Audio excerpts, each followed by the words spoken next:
శ్రీమన్నారాయణీయము 34వ దశకము శ్రీరామచరితము 1వ రాగం. గీర్వాణైరథ్యమానో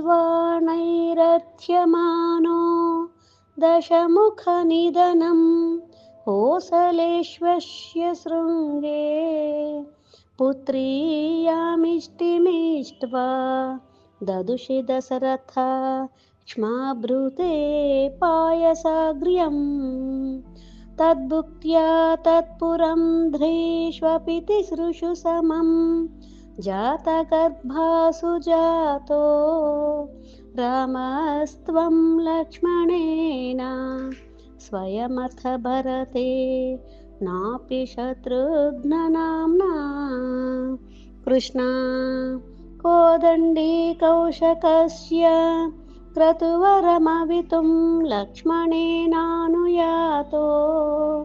యాతో భూస్థాతవాచ మునిఖతితమను ద్వంద్వశాంతాద్వఖేదః నృణాం త్రాణాయ బాణైః మునివచనబలాత్ తాటకాం పాటయిత్వా లబ్ధ్వాస్మాదస్త్రజాలం మునివనమగమో దేవసిద్ధాశ్రమాక్షం.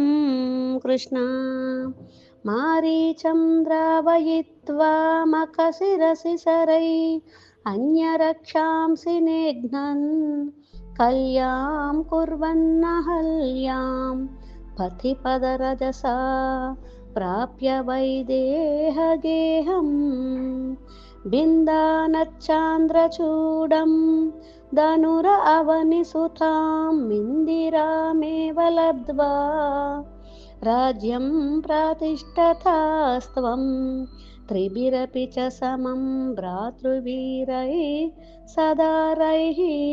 కృష్ణ ఆరుందానేరుషాంధే భృగుకులతిలకే సంక్రమయ్యస్వతేజో యాతే యాతోస్య యోధ్యాం సుఖమిహ నివసన్ కాంతయా కాంతమూర్తే.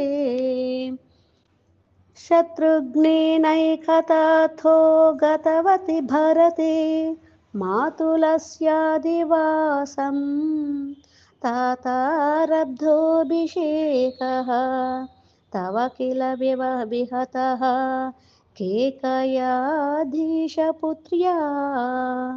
కృష్ణ తాతోక్త్యా యాతు కామో వనమనుజవధూ సంయుతచ్ఛాపదారః పౌరానారుధ్య మార్గే గుహనిలయగతః త్వం జటాచీరధారీ నావాసంతీర్య గంగాం నదీపదవి పునః త్వం భరద్వాజమారాత్ నత్వా తద్వాక్యహేతో అతిసుఖమనసః చిత్రకూటే గిరీంద్రే. కృష్ణ శ్రుత్వా పుత్రార్తికిన్నం ఖలు భరతముఖాత్ స్వర్గయాతం స్వతాతం తప్తో దత్వాంబుతస్మై నిదధిత భరతే పాదుకాం మేదినీం చ అత్రిం నత్వాథ గత్వా వనమతి విపులం దండకం చండకాయం హత్వా దైత్యం విరాధం సుగతిమకలయః చారుభోషారభంగీం. కృష్ణ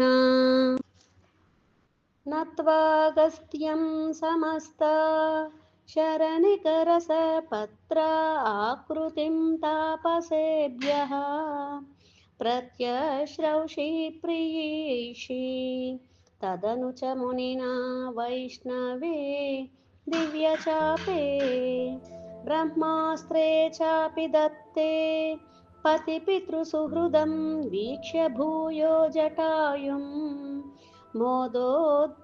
మోదాద్గోదాతటాంతే పరిరమసి పురా పంచవట్యాం వదూఢ్యా.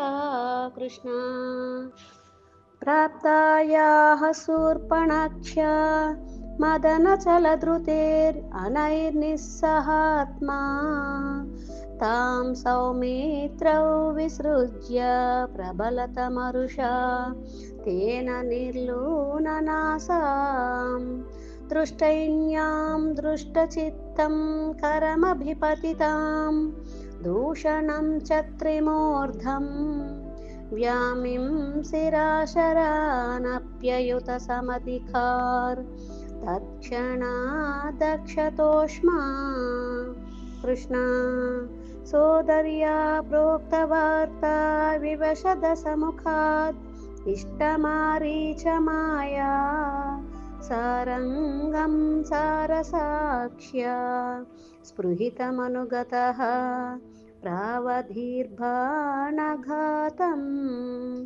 तन्मायाक्रन्दनिर्यापित भवदनुजां रावणस्तामहार्षीत् तेनार्तोऽपि त्वमन्तः किमपि मुदमधाः तद्वदोपायलाभात् कृष्ण भूयस्तन्वीं विचिन्वन् आहृतदशमुखा स्वद्वधूं मद्वदेने युक्त्वा याते जटायौ दिवमतसुहृदः प्रातनोः प्रेतकार्यं गृह्णानं तं कबन्धं जगनिथसबरीं प्रेक्ष्य पम्पातटे त्वं सम्प्राप्तो वातसूनुं वृषमुदिति मनाः पाहि वातालयेश కృష్ణ శ్రీరామచరితము అను 34వ దశకం సమాప్తం. హరే కృష్ణ.